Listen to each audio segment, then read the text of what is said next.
C'est comme faire une sorte de sujet de dissertation, de savoir comment aborder cette question qui m'intrigue. Sommes-nous des patients qui s'ignorent?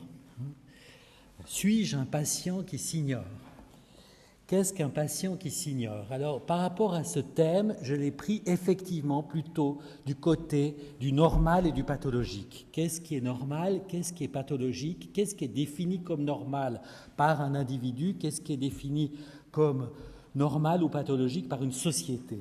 Donc, je l'ai pris de manière assez générale. Et au fond, le plan que je vous propose, ce serait de suivre la question du sujet unique que chacun d'entre nous sommes. Et on pourrait dire qu'il y a peut-être dans le champ de la santé mentale 3 courants qu'on pourrait définir. Un, ce serait celui que j'appellerais l'universalisation du sujet, c'est-à-dire un sujet pris comme universel, tous pareils, qui définirait des catégories, qui définirait des classifications, qui définirait des groupes. Une autre partie, ce serait au contraire le rejet du sujet. Je m'expliquerai là-dessus, c'est-à-dire plus de sujet. Et une troisième partie qui me semble centrale et qui est de remettre en jeu la question de la singularité, de l'unicité, du un par un, du cas par cas qui est au centre de la clinique. Alors, commençons par l'universalisation du sujet. Je vous propose de réfléchir à qu'est-ce qui est défini par un sujet comme un problème médical qui implique une plainte? Et là, j'ai repris une étude du British Medical Journal de Smith qui est assez intéressante et autour de ce qu'il appelle les non-diseases, les non-maladies. Donc c'est une enquête qui a été faite auprès des médecins pour leur demander, d'après eux, quels étaient le type de demandes qu'ils recevaient par rapport à les plus fréquentes et qu'ils considèrent comme n'étant pas des maladies. La première demande, et ça je trouve tout à fait intéressant, c'est l'âge. L'âge comme plainte. Deuxième, l'ennui. Troisième, donc c'est une étude statistique, épidémiologique sur la façon dont les gens se présentent dans une consultation médicale.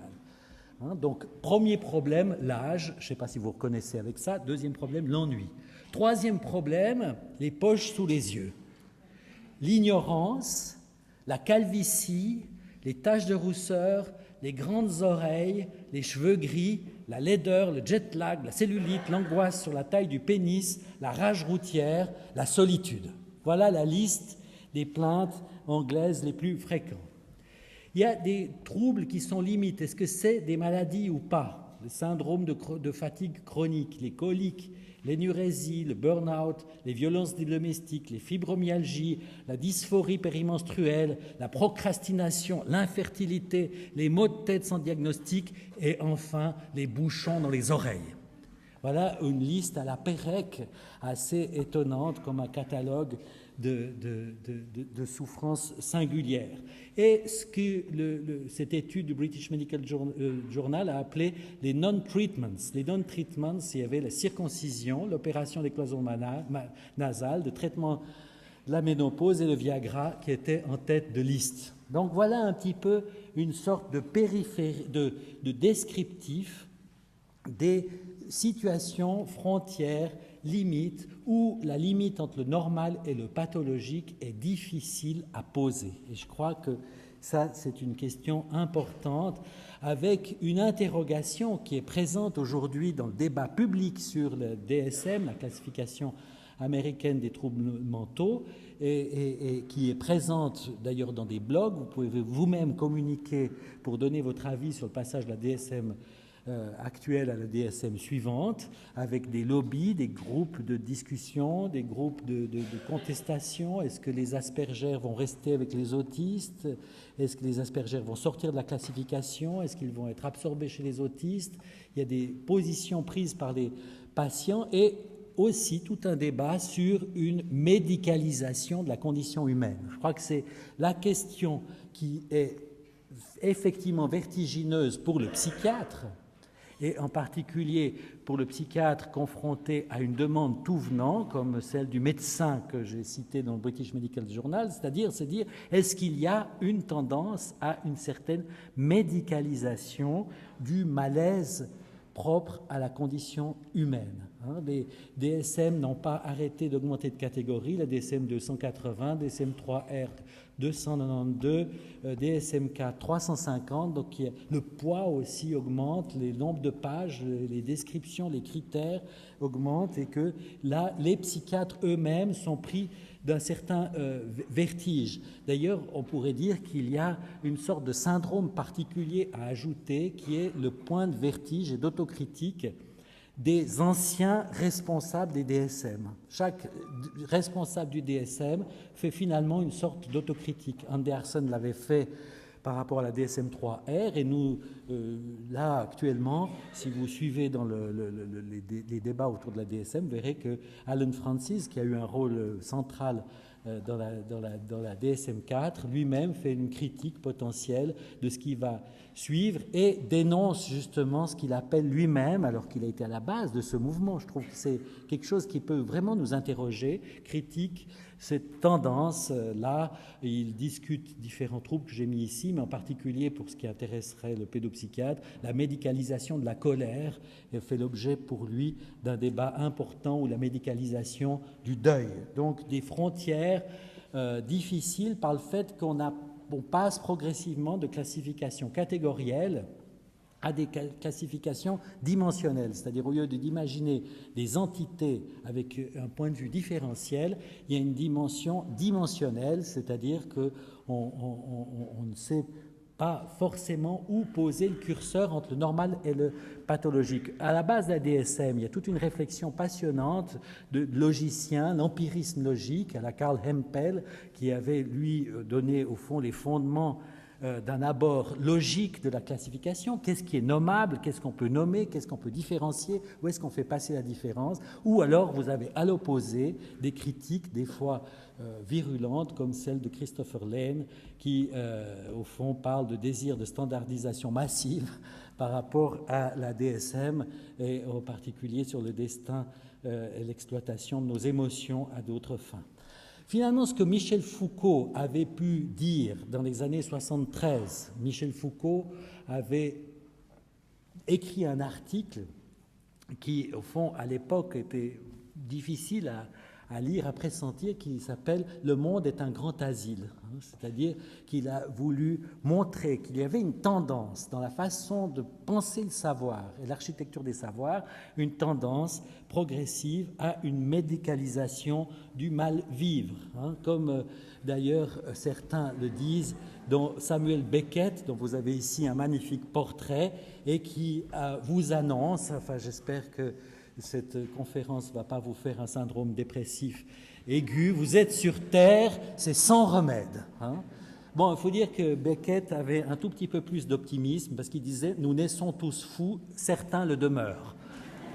Donc, ce n'est pas forcément tous qui restent dans cette position-là. Voilà, donc ça, c'est ce côté universalisation, de créer des catégories et assimiler les sujets sous les catégories.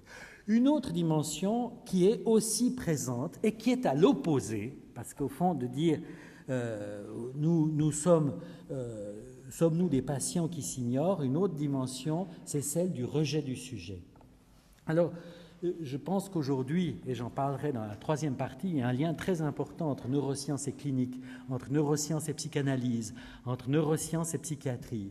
Mais là, je voudrais mentionner une certaine pente qui pourrait exister, et j'ai construit pour vous le sophisme des bases biologiques, ce que j'ai appelé le sophisme des bases biologiques, c'est-à-dire un raisonnement qui serait le suivant. Il y a des troubles mentaux. Ces troubles mentaux ont une base biologique. S'ils ont une base biologique, donc ils ne sont pas mentaux. Conclusion, il n'y a pas de troubles mentaux. Et ça, je pense que c'est une question qui est aussi sous-jacente. Donc, comment mettre la limite? Comment se situer entre, un côté, des troubles mentaux généralisés, c'est-à-dire la plainte généralisée sur la condition humaine, et de l'autre côté, la disparition des troubles mentaux résorbés dans d'autres domaines, que ce soit la génétique, la neurologie ou la pédiatrie, etc. Où mettre la limite?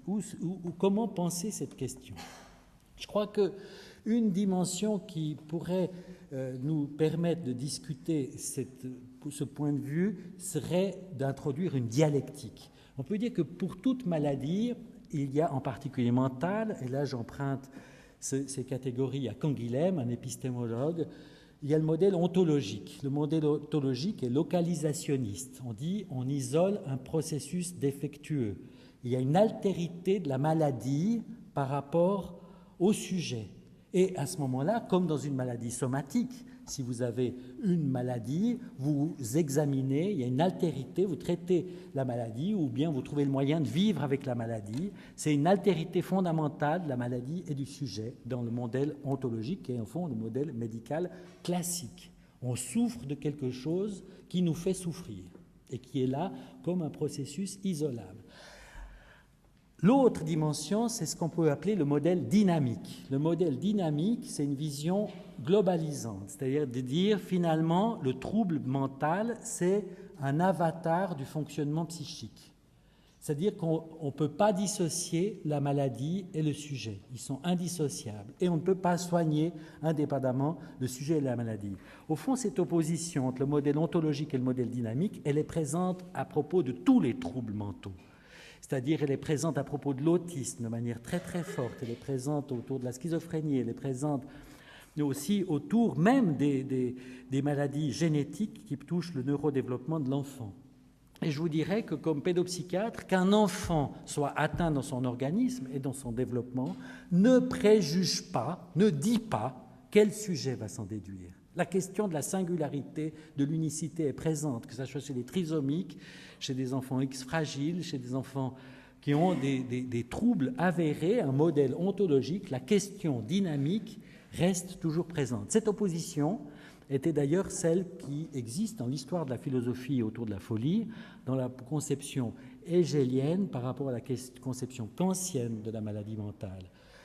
La conception kantienne, c'est de dire l'altérité fondamentale du patient malade, du malade par rapport au commun. C'est-à-dire comme il est autre, il est vécu comme autre, il est mis dans un autre lieu, avec une autre pédagogie, avec une autre environnement social. Ou le modèle hégélien, c'est-à-dire l'idée d'une altération interne à la raison, c'est-à-dire une aliénation, c'est-à-dire un processus interne à la raison. Et je crois que ces débats se traduisent tant dans les savoirs que dans les pratiques de soins.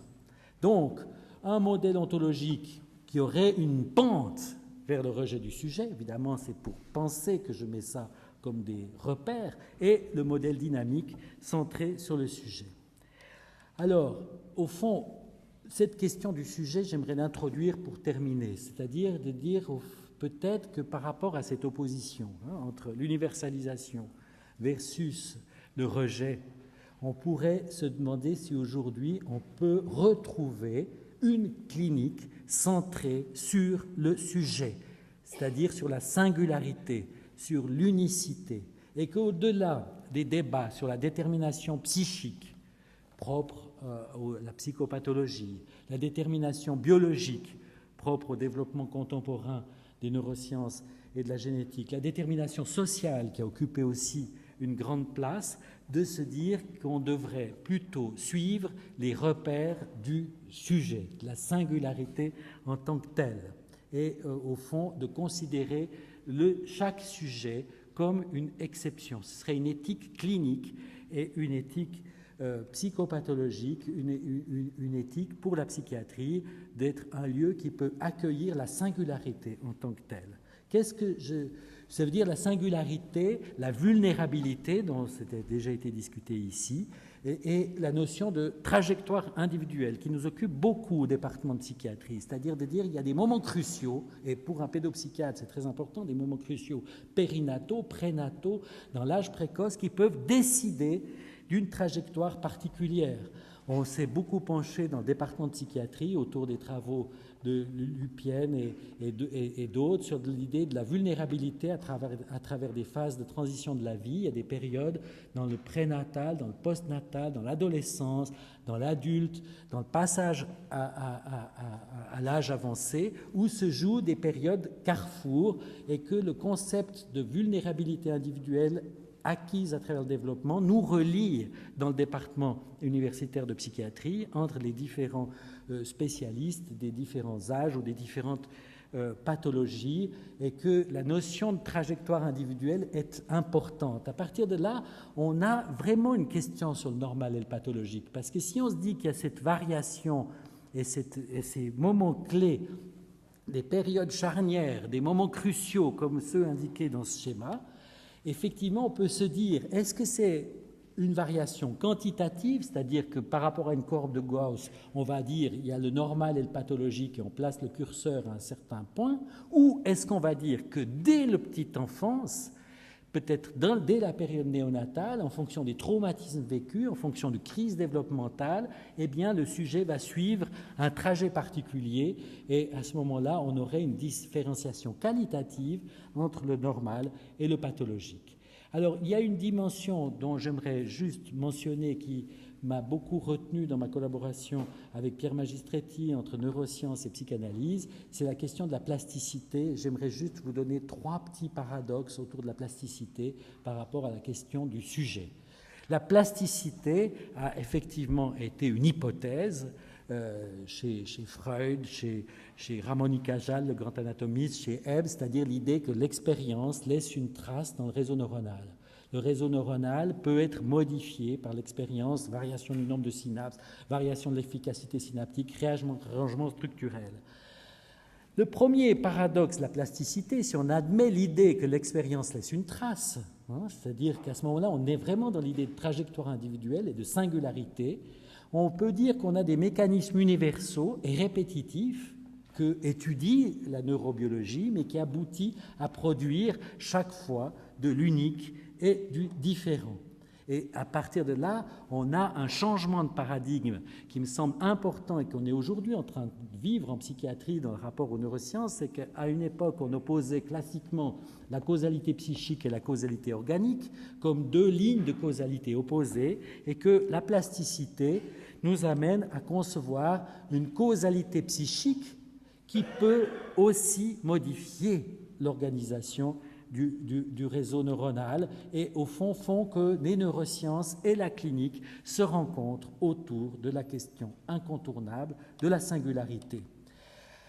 Alors je vais avancer en vous disant au fond que si on admet que l'expérience laisse une trace dans le réseau neuronal, si on admet cette idée que chaque expérience, vous voyez, pour un psychiatre d'enfant et pour la société et pour des parents, c'est une responsabilité quand même très importante d'imaginer qu'on a aussi une responsabilité sur le développement, sur le devenir, mais en même temps, ça implique toute une réflexion sur le déterminisme.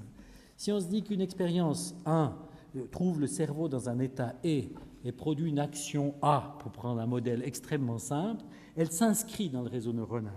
À ce moment-là, si on a une deuxième stimulus S2 qui trouve le cerveau dans un état E', implique une action 2, il va impliquer d'avoir, au fond, de nouveau une modification. Si S1 était à S2 égale à S2, c'est-à-dire la même expérience, cette même expérience trouverait le cerveau dans un état différent, donc produirait peut-être une autre action. Et à ce moment-là, on peut dire qu'on est face à un paradoxe qui est assez étonnant sur le déterminisme, c'est-à-dire que le fait que l'expérience laisse une trace, c'est déterministe, mais le fait que ça change, que ça laisse une trace, peut faire que ça change tout le temps. Donc on est devant le paradoxe d'un changement permanent. Donc finalement, quelque chose de très ouvert sur le devenir.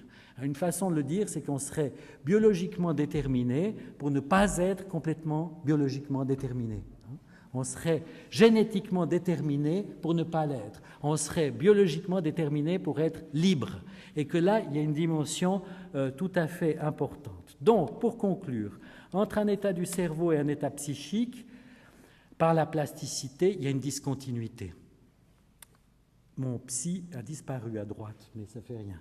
Entre un génotype et un phénotype, par rapport à toutes les dimensions épigénétiques, il y a une discontinuité. Il faut aussi savoir qu'entre une détermination sociale et un fait psychique, il y a aussi une discontinuité, due à la réponse singulière de chaque sujet. Donc, toute cette série de discontinuités, on peut les mettre en série, et chaque fois, elle pose la question de la singularité, de l'irréductible de la singularité.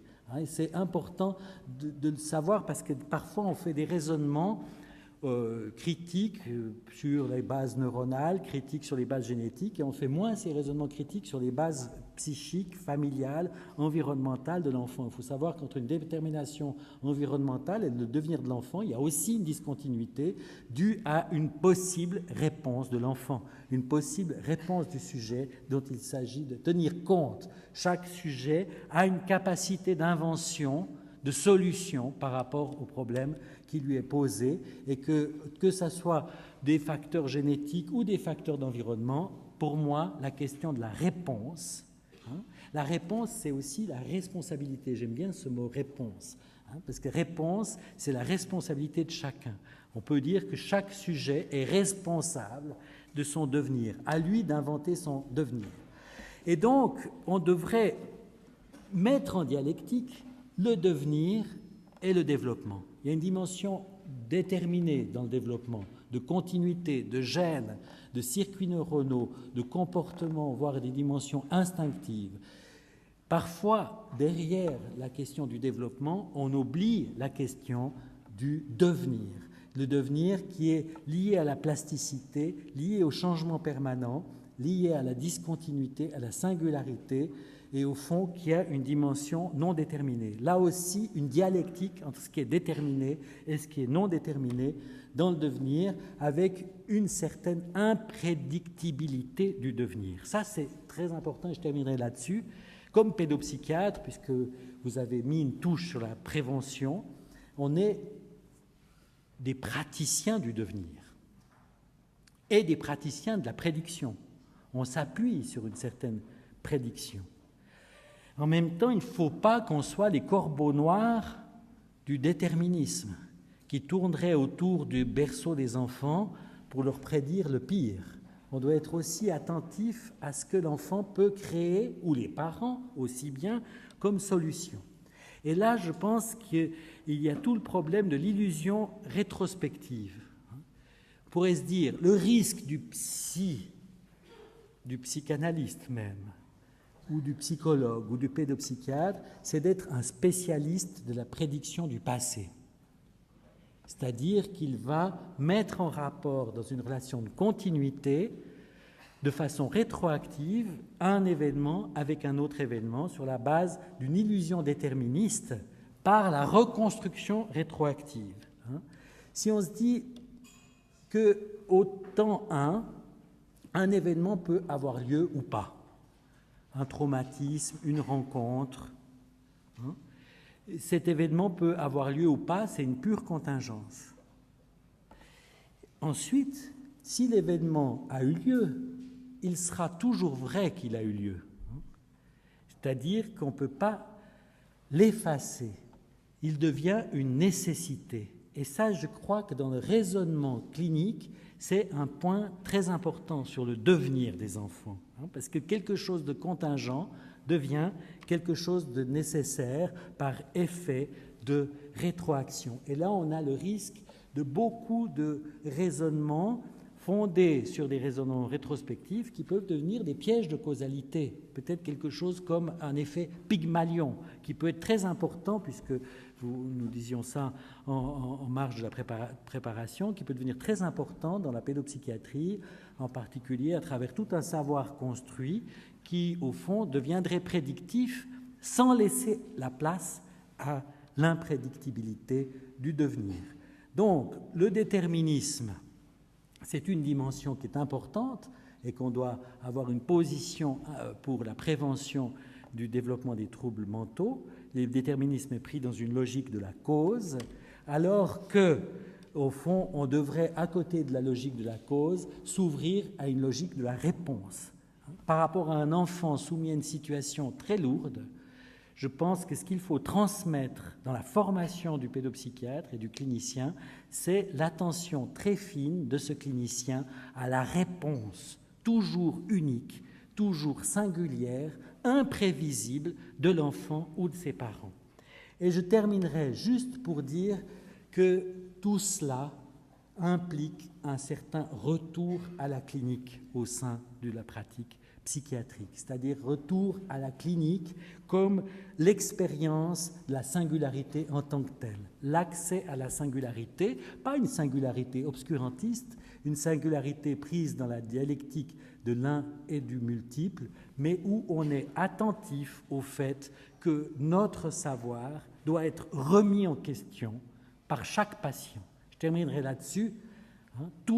C'est une phrase de Corvisart qui m'a toujours accompagné. Corvisart, c'était un des premiers théoriciens de la clinique à l'époque de Pinel, au XIXe siècle. Il disait « Toute théorie se tait au lit d'une malade ». Chaque clinicien est un chercheur sur la question de la singularité. Et je pense que pour une population de rencontrer des psychiatres qui sont orientés par l'accès à l'unicité, à la différence, à la singularité, ça donne une autre éthique et une autre clinique pour la psychiatrie. Voilà.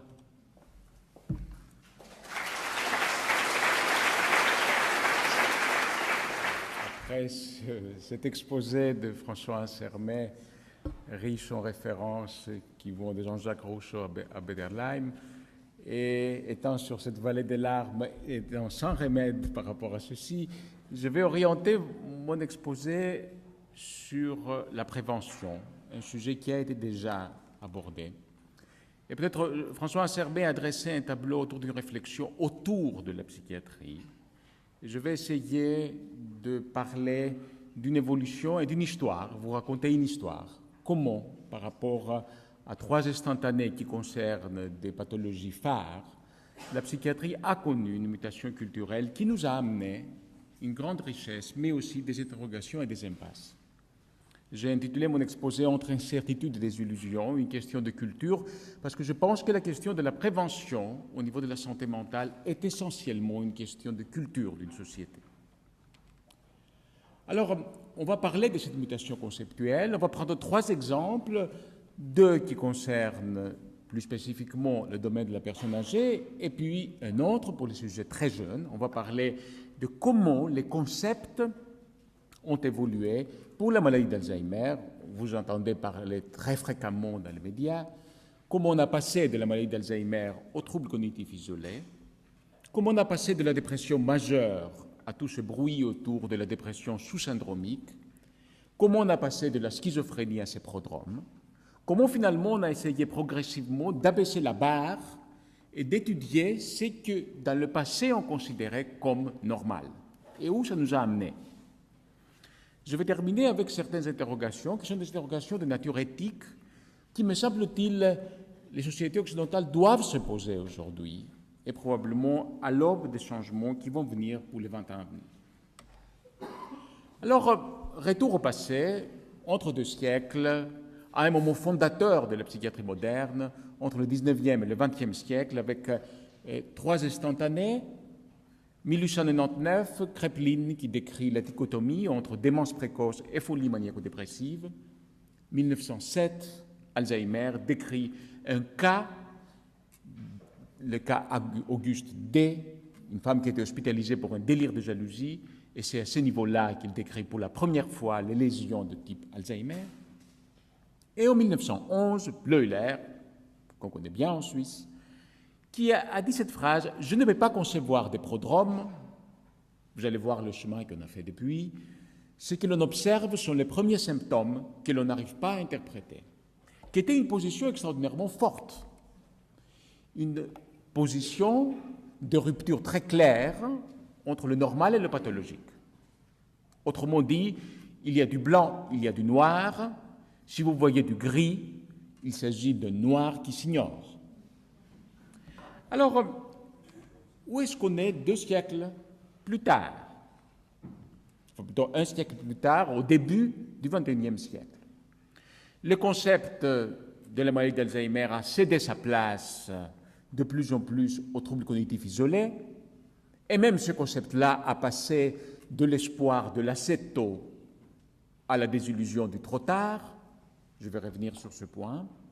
Le DSM-5, François Ansermet a déjà fait référence à ceci, nuance le catégoriel et questionne la dichotomie entre même bipolarité et schizophrénie. L'incidence de grandes entités psychiatriques régresse et les pathologies polymorphes, pas très bien caractérisées, changeantes, deviennent la règle. La limite de la psychopathologie également s'abaisse, en mettant en émoi les journaux télévisés, en posant finalement la question qui était le début de la réflexion: est-ce que sommes-nous tous des malades mentaux qui s'ignorent? Alors, voyons quelques éclairages. Prenons l'éclairage des troubles cognitifs isolés à travers une définition qui peut vous paraître extraordinairement large et inclusive. Finalement, il suffit d'avoir un individu qui se plaint de sa mémoire, qui fonctionne bien dans la vie quotidienne, qui a globalement des fonctions cognitives préservées, mais qui présente quelques premiers problèmes de mémoire, une mémoire déficitaire par rapport à la norme pour son âge, en l'absence d'une maladie d'Alzheimer, en l'absence d'une démence. C'était un moment tout à fait crucial dans l'histoire de la maladie d'Alzheimer, la fin du XXe siècle, quand cette proposition a été faite pour décrire pour la première fois l'opposition à ce que Bleuler appelait finalement la maladie d'Alzheimer qui s'ignore, pour dire il y a une zone grise, et cette zone grise, ce n'est pas du noir qui s'ignore obligatoirement. Alors, qu'est-ce que c'est? Est-ce qu'on peut le traiter? On a fait beaucoup de chemin, et si je vous présente la question de la maladie d'Alzheimer, c'est parce que probablement c'est la première affection pour laquelle ce chemin a été fait. Après, on va le voir dans les déclinaisons pour d'autres affections. Des études randomisées plus récentes ont essayé de tester les mêmes médicaments symptomatiques qu'on donne pour la maladie d'Alzheimer chez ces sujets. J'étais là, j'avais participé à toute cette réflexion et j'ai vu l'espoir des personnes qui disaient « mais dans le fond, on a ces médicaments qui permettent de stabiliser une maladie d'Alzheimer pendant 2 ans. Si on les donne à des personnes bien avant, on aura un gain beaucoup plus important. » C'était un premier pas vers une notion de prévention secondaire. Les résultats étaient totalement décevants. Aucun effet significatif sur le taux de conversion vers une maladie d'Alzheimer après 2 ans, et même, dans certaines études, un nombre de décès chez ces patients supérieur qu'avec un traitement placebo. Pourquoi?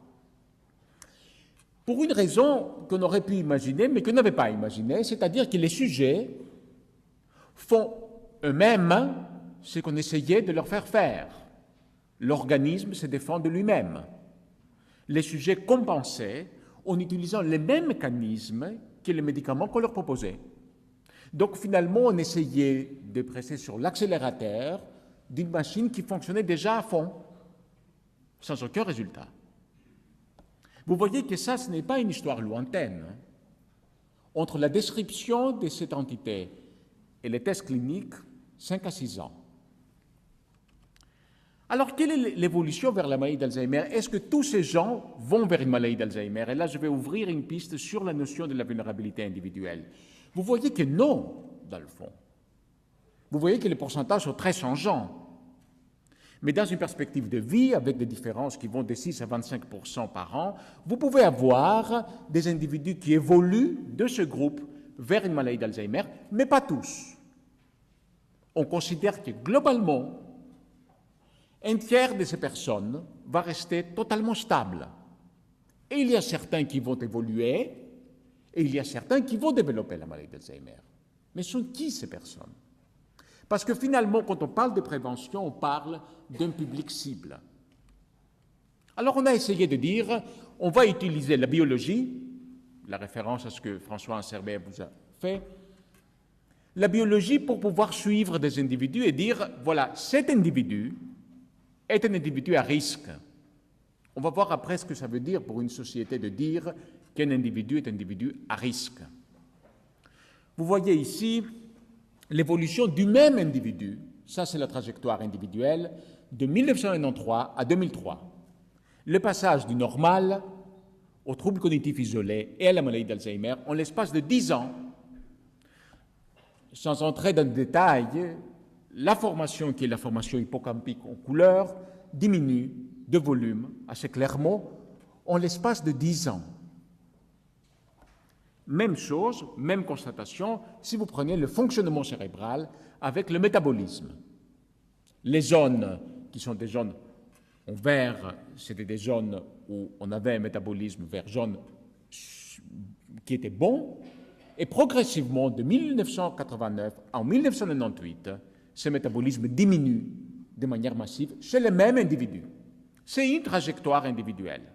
Alors on a essayé de dire, en prenant des marqueurs, on arrivera à définir qui, en 1989, pas quel groupe, mais qui, comme individu, va être en 1998 à cette situation. Et c'est là où on en est aujourd'hui. Mais qu'est-ce qu'on a compris? Alors, on a compris une chose tout à fait précieuse. Je vous ai montré ces images pour cette raison-là, que l'atteinte biologique est déjà très bien installée avant que les premiers symptômes apparaissent. En réalité, ce qui est notre bénédiction, qui est notre capacité de se défendre comme organisme, devient notre malédiction. Parce que quand il y a la rupture et la manifestation des symptômes, une grande partie de notre biologie, de nos ressources biologiques, ont été déjà épuisées. Quelque part, il y a ce décalage qui préserve l'individu, tandis que la biologie commence à le trahir. Alors, les capacités de compensation et les grands points d'interrogation, et on va revenir sur ça un peu plus tard. On sait que le traitement symptomatique ne marche pas. Est-ce que le traitement curatif a un sens chez ces individus? Si on avait aujourd'hui, et il y a, vous l'avez probablement suivi d'une manière ou d'une autre, puisque ça fait beaucoup de bruit dans les médias, les études autour de la vaccination sur la maladie d'Alzheimer.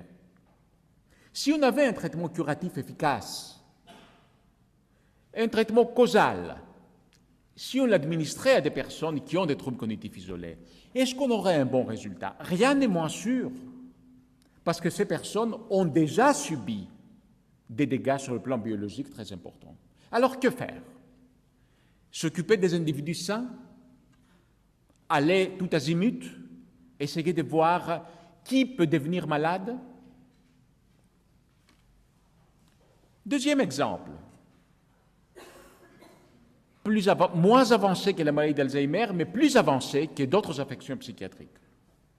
L'âge et ses mots, l'exemple de la dépression. François Sermet vous a parlé de la période juste après la retraite, du jeune âge avancé, de la période où aujourd'hui on doit faire face à une véritable épidémie d'état dépressif, avec souvent des états dépressifs très graves.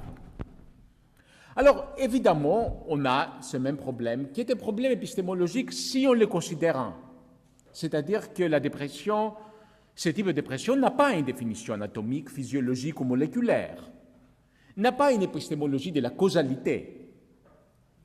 Alors, à long terme, ces syndromes dépressifs à l'âge avancé semblent venir et partir, séparés par des périodes de rémission partielle ou complète. Autrement dit, on a beaucoup de peine à tracer une ligne de démarcation entre le normal et le pathologique quand on s'adresse à la tristesse et la dépression de la personne âgée.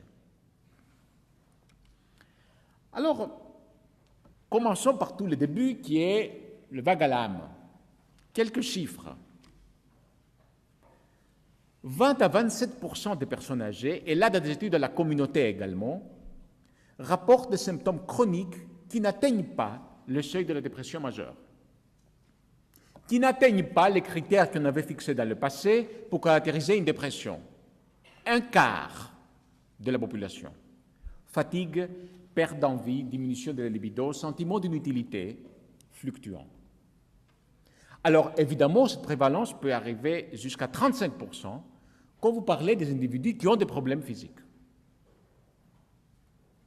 Alors, assez étrangement, ces personnes-là, ce groupe-là, vous voyez que quand on parle de prévention en psychiatrie, on parle de quelque chose qui quantitativement devient énorme.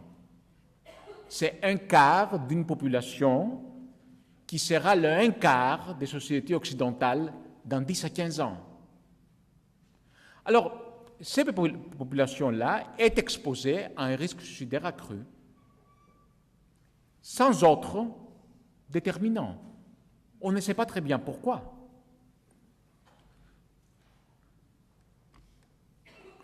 Si on essaie de suivre ces personnes, qu'est-ce qui se passe? Comment ils évoluent dans le temps?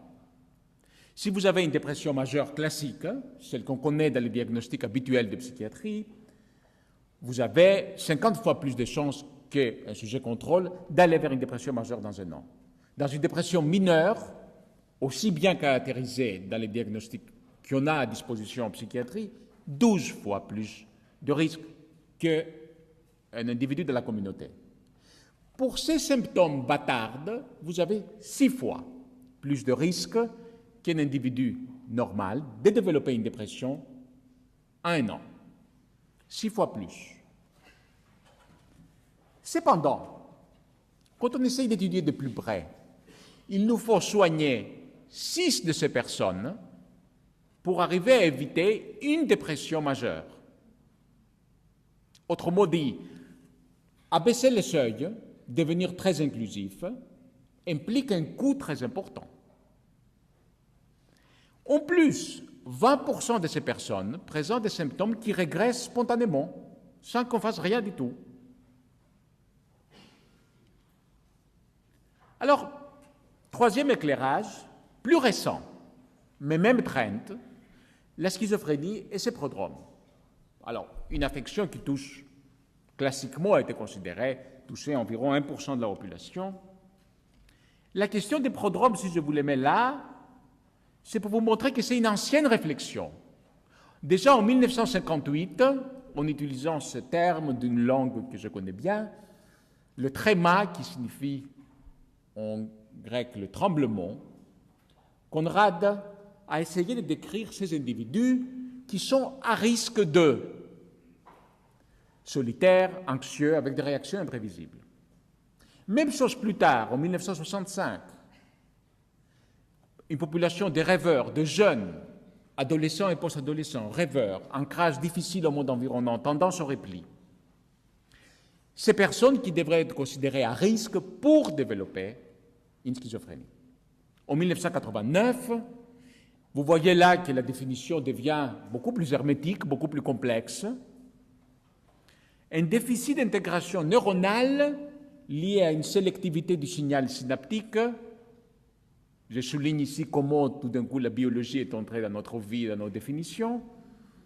Donne lieu à une personnalité, donc lien de causalité, à une personnalité ambivalente, des déficits cognitifs et une tendance au repli. 10% évoluent vers une schizophrénie. Ça peut paraître loin, mais c'est quand même 20 ans de distance. Ceci renvoie à une certaine vision causale. Et peut-être dans l'exemple de la schizophrénie, c'est l'exemple le plus frappant d'une dissociation qui va nous ramener à ce que François Ansermet a dit, entre deux modèles. Un modèle neurodégénératif qui considère qu'il y a des modifications subtiles dans le cerveau. On les connaît plus ou moins bien, on les suppose parfois. L'important, c'est qu'il y a aussi des modifications au niveau du comportement qui progressent avec l'âge, jusqu'à un seuil critique où on va avoir la maladie. L'autre modèle, c'est le modèle neurodéveloppemental. Expérience subjective, atteinte neuropsychologique très précoce pendant une période de vulnérabilité. Quelque part, ces deux modèles étaient des modèles antithétiques. Un modèle déterministe, un modèle moins déterministe, mais relativement peu de données disponibles sur l'évolution à court terme. Et en réalité, quand on a essayé de suivre ces formes prodromiques, on a relativement peu d'éléments en faveur d'un changement de pronostic à moyen terme. Alors, il y a aussi une certaine vision de soin derrière ceci. Vous pouvez revenir sur une vision statique, déterministe, dire Il y a un déficit, vous pouvez l'appeler déficit cognitif, vous pouvez l'appeler déficit au niveau synaptique, vous avez vu la définition de la schizotaxie, un déficit statique au niveau du développement qui nous amène vers quelque chose de très ancien, qui peut nous amener vers finalement la tare constitutive de l'individu, avec laquelle il vit. Et en fonction de l'environnement, ça va casser ou ça ne va pas casser. L'autre vision, c'est une vision beaucoup plus dynamique, qui considère que le problème du développement, l'altération au niveau du développement, évolue dans le temps, en même temps que l'individu. L'individu est assis sur une bombe à retardement, mais dont, finalement, la possibilité d'exploser ou pas va dépendre d'une série de fonctions. Il va s'exprimer sous tension, en fonction de l'environnement, mais même cette bombe va se modifier dans le temps. C'est le modèle moins déterministe, comme il a décrit François Ansermet. Mais dans les deux cas, comment identifier ces individus? Je ne parle pas là des groupes. Vous savez, on a été, avec la médecine centrée sur l'évidence, on a été les champions en médecine et en psychiatrie d'ailleurs, passablement, à faire des définitions de vulnérabilité groupale. C'est-à-dire, on compare des groupes, des normaux avec des plus ou moins pathologiques, et on vous dit qu'est-ce qui fait la différence. C'est beaucoup plus difficile au niveau des individus. Vous ne pouvez pas dire à une personne qui est à risque, vous savez, vous avez 67,3% de risque de développer une maladie. Vous devez aller vers la certitude. Et là, on est dans une situation très difficile, épistémologiquement parlant. Il y a évidemment là, et je viens dans cette troisième partie, des problèmes éthiques. Et des problèmes éthiques qui doivent questionner notre sens. Alors, il y a une vision qui peut être la vision d'une société hygiénique, d'une société saine. Finalement, ce que je vous ai montré, c'est qu'on est allé de la séparation entre normal et pathologique sur le moins pathologique, exemple trouble cognitif isolé, prodrome. Et finalement, on se rend compte que vu que là aussi il y a déjà probablement des problèmes biologiques, il faut se situer en amont de l'amont. Mais en amont de l'amont, c'est nous, c'est la communauté. C'est finalement des personnes qui, en principe, n'ont aucun symptôme. Alors, sur quoi on va se baser? Sur la perturbation biologique sans symptômes. Ça, c'est évidemment une interrogation difficile. Quelle fiabilité cela? Autre possibilité de dire, ça a été testé d'ailleurs, tant dans la dépression que dans la maladie d'Alzheimer, je vous l'ai montré, les sentiments subjectifs de mal-être. Mais là aussi, quelle validité pronostique ça a dans l'évolution temporelle? La deuxième question, c'est quelle est la vraie fenêtre d'opportunité? On est pris dans un paradoxe qui est un paradoxe qu'on n'entendait pas vraiment. Et d'ailleurs, ceux qui font de la prévention le cheval de bataille de manière linéaire et simple se confrontent tôt ou tard à cette difficulté. Si on se situe par rapport aux affections mentales trop tôt, étant donné leur prévalence, qui est très importante, on risque, ça a été dit, redit dernièrement, de psychiatriser la vie ordinaire. De psychiatriser ce que ça peut être la fluctuation du fonctionnement de l'individu dans un environnement donné. Si on dit on est plus conservateur, on attend que ce soit suffisamment tard, mais le suffisamment tard risque d'être, sera, j'aurais la tendance de dire, trop tard, avec des dégâts qui seront peut-être irréversibles. C'est là véritablement le dilemme de la prévention en psychiatrie. Alors il y a évidemment là l'espoir et les risques. Il y a un espoir. L'espoir autour de ceci, pourquoi on discute autant? C'est parce qu'on parle de guérison. On parle de la possibilité d'être curatif. Il y a eu en psychiatrie différents mythes. Un mythe, c'est le mythe de l'inefficacité. Vous savez, vous faites de la psychiatrie, c'est comme vous faites de la neurologie. Vous faites une sorte de constat. Vous dites, voilà, c'est comme ça. À partir de là, vous vivez avec. Mais tant pour la psychiatrie que pour la neurologie, ceci est faux.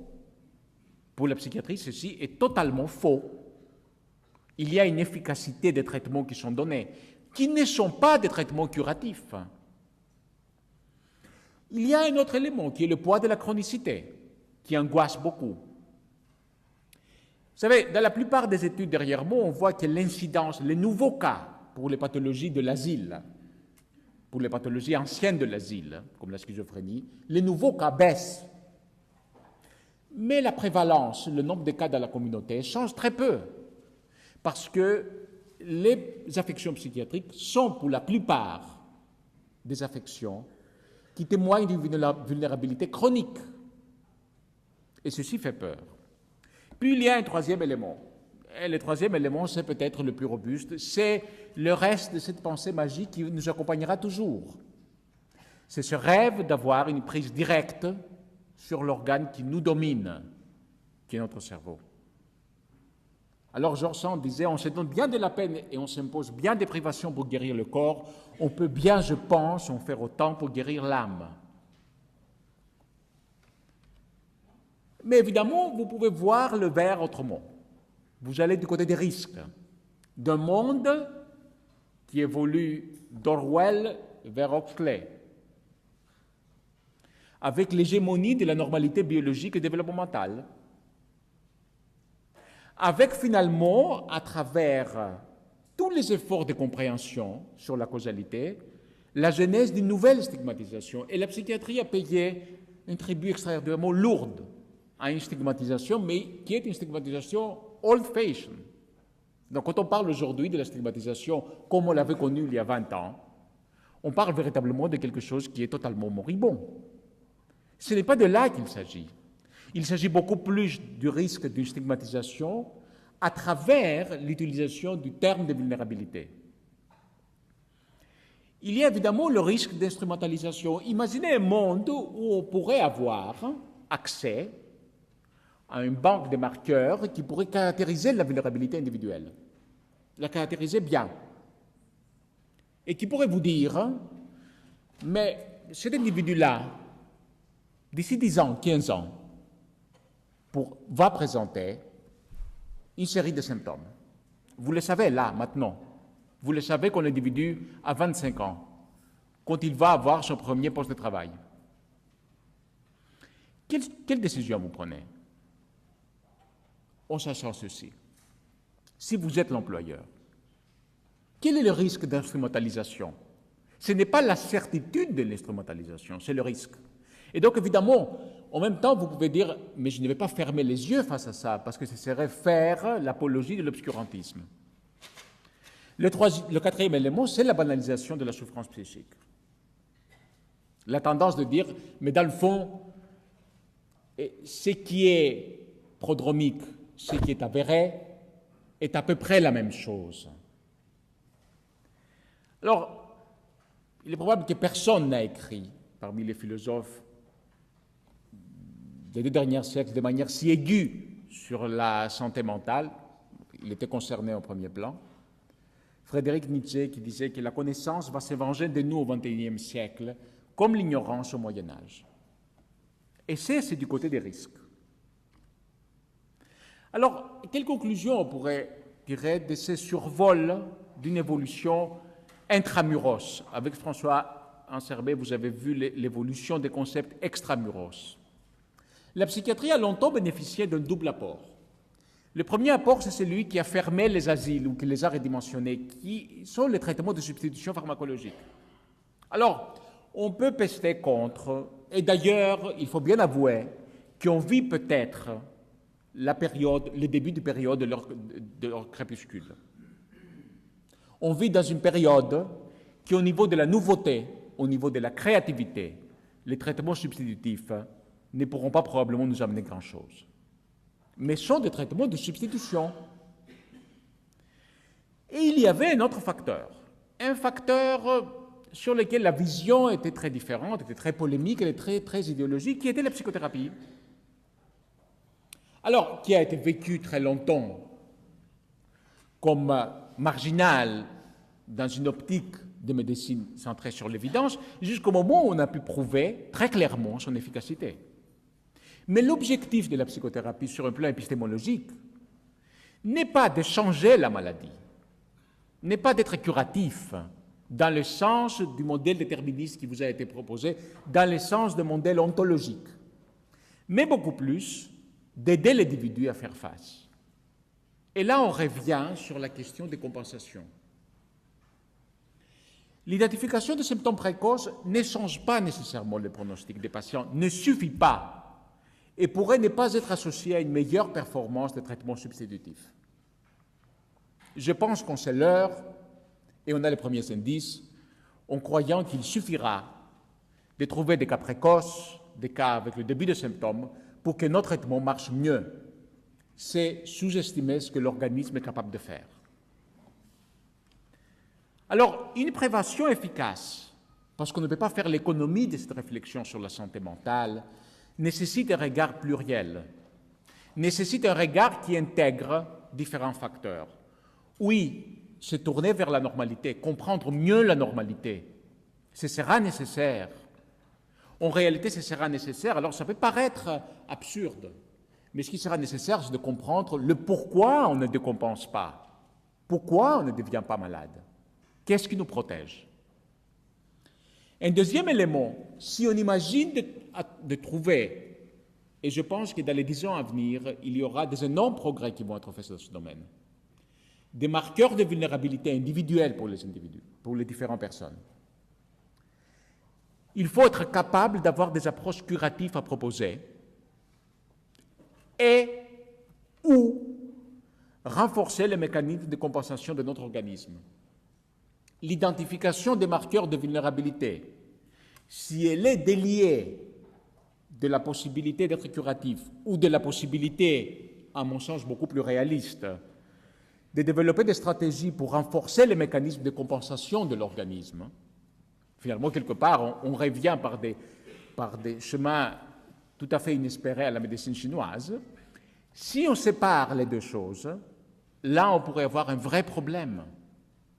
Les marqueurs seuls pourraient faire le lit d'une nouvelle discrimination, avec une odeur de nouveau totalitarisme. Et je pense que sur ce point-là, il faut être extraordinairement attentif comme société. Alors, je vous laisse avec cette phrase qui a marqué ma jeunesse, mais aussi ma formation de psychiatre, de quelqu'un que certains parmi vous connaissent bien, le philosophe danois Kierkegaard, Søren Kierkegaard, qui disait « Il y a deux façons de se tromper. L'une est de croire ce qui n'est pas, l'autre de refuser de croire ce qui est. » Merci.